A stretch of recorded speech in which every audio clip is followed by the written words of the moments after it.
You are listening to Contraband. Good morning. Everybody's been talking about this Venezuelan boat strike. We've been talking about it for months about how it violates the due process clause of the 14th Amendment, how it's probably a war crime, how it violates the U.S. military code. And now everybody's talking about it. But there are a couple of things that I want to talk about with it. But first, let me kind of run down the story for those who haven't been following it.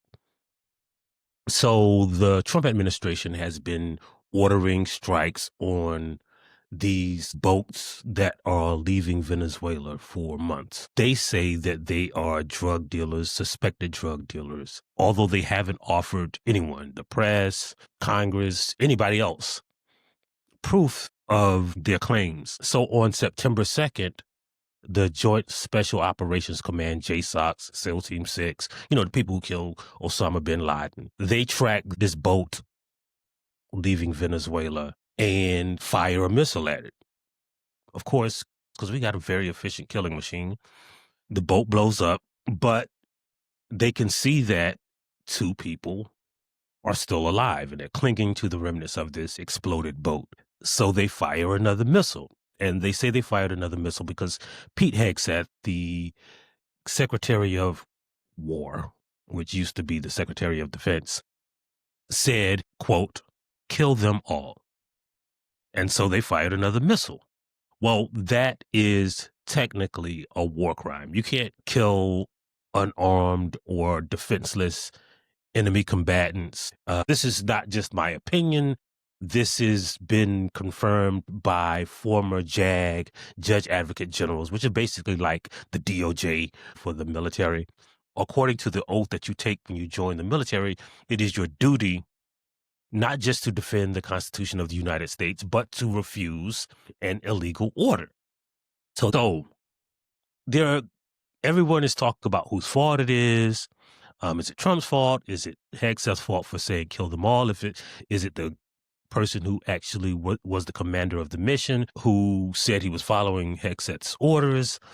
So whatever the case may be, if Hegseth said kill them all, that would have been a war crime if some people were living and they circled back. If the commander of the mission followed Hegseth's illegal command, then he and Hegseth are at fault. Even the people who were operating the aircraft might be at fault because they followed an illegal order. And we know all of this because there was drone footage. So there was an aircraft that did the strike, and then there was a surveillance drone that was basically recording everything. So now that you know all of that, let's get to the real issue. First of all, we should know that they haven't said what these drugs were, but it was probably cocaine. We know where fentanyl comes from. A lot of it is manufactured in China. Some is manufactured in Mexico. The stuff that's manufactured in China even comes through Mexico. Now, which means it's probably cocaine. I mean, you could get weed anywhere in America. Here's the question. What if Hegseth doesn't know? Like, what if Hegseth doesn't know what a Secretary of Defense is supposed to do in this situation? So this is the part that I'm talking about. I've been talking and writing about in Contraband Camp. When you elevate these mediocre white boys to these kinds of positions, this is what happens, right? So usually the Secretary of Defense is someone who's come up through the ranks, and at every step he's achieved a bigger status and he's had more responsibility. He might have commanded a unit, then, he might have commanded a unit and then a battalion, and then, you go from battalion commander, and eventually over the years, as you achieve, you become Secretary of Defense.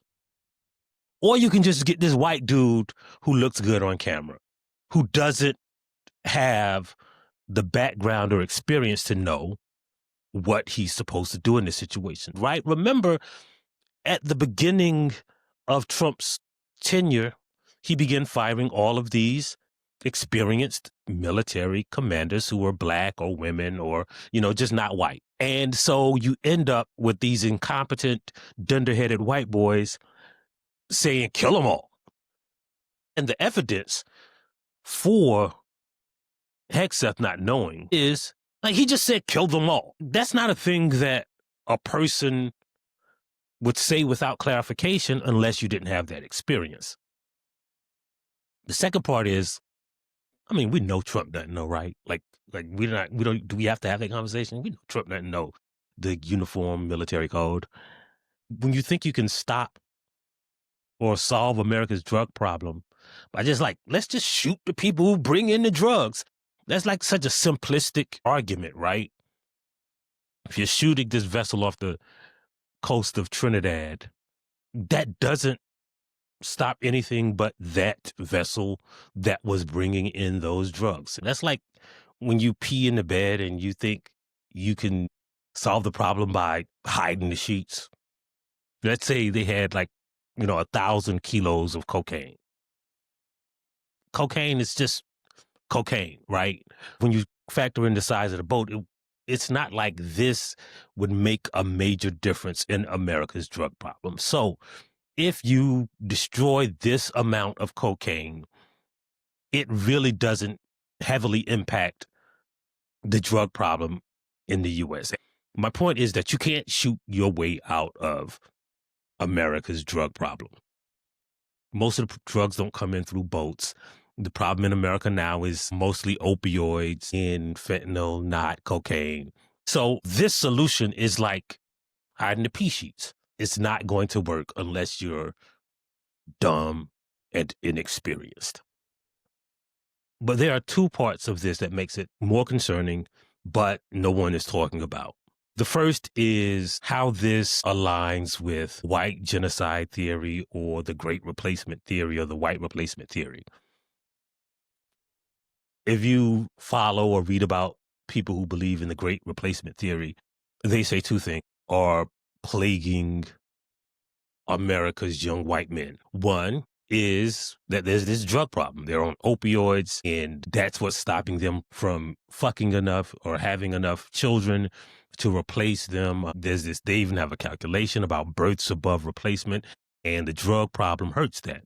The other is, besides the fact that America's drug problem is now a white problem, the crime problem has become a white problem.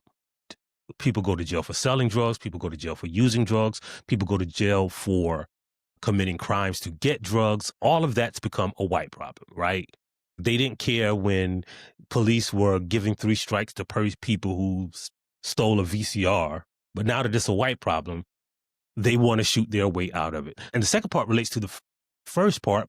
You don't even have to go to the dark web to find this, because it's part of Trump's pledge to his voters. It was part of what he called his Agenda 47. And that was, they're going to kill drug dealers. No, I mean, that's not, you know what? Like, we're going to drop the video right here. I will order the Department of Justice, or some people call it the Department of Injustice right now, and Homeland Security dismantle every gang, street crew, and drug network in America. Every single one of them will be dismantled. We already know where these turf wars and drug dens are. We know who the people are.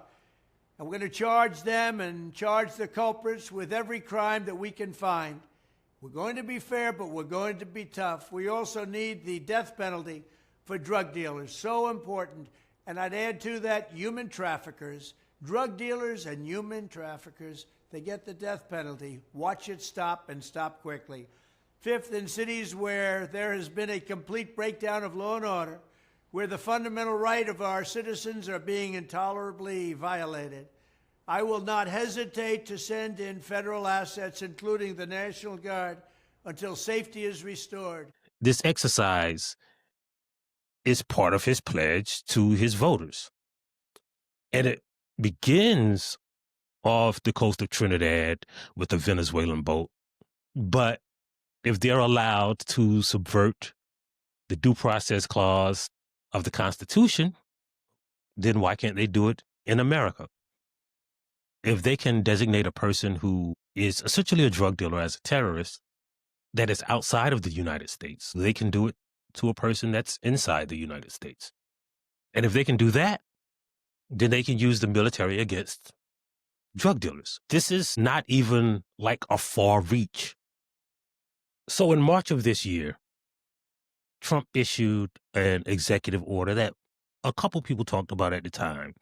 It was the invocation of the Alien Enemies Act regarding the invasion of the United States by Trinidad Aragua. So under the Alien Enemies Act, he argued that he was allowed to deport or detain anyone who was a member of this Venezuelan gang that was in the United States.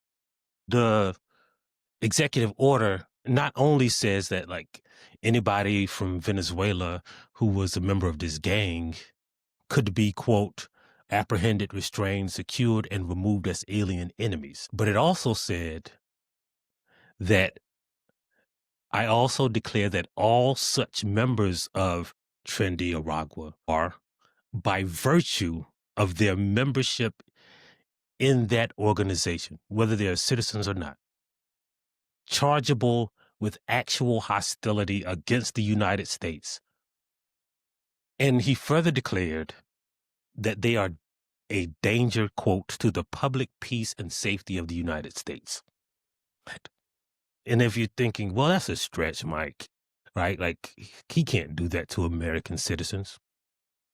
Well, the Alien Enemies Act was used to detain Asian American citizens during World War II. It's the reason for those internment camps.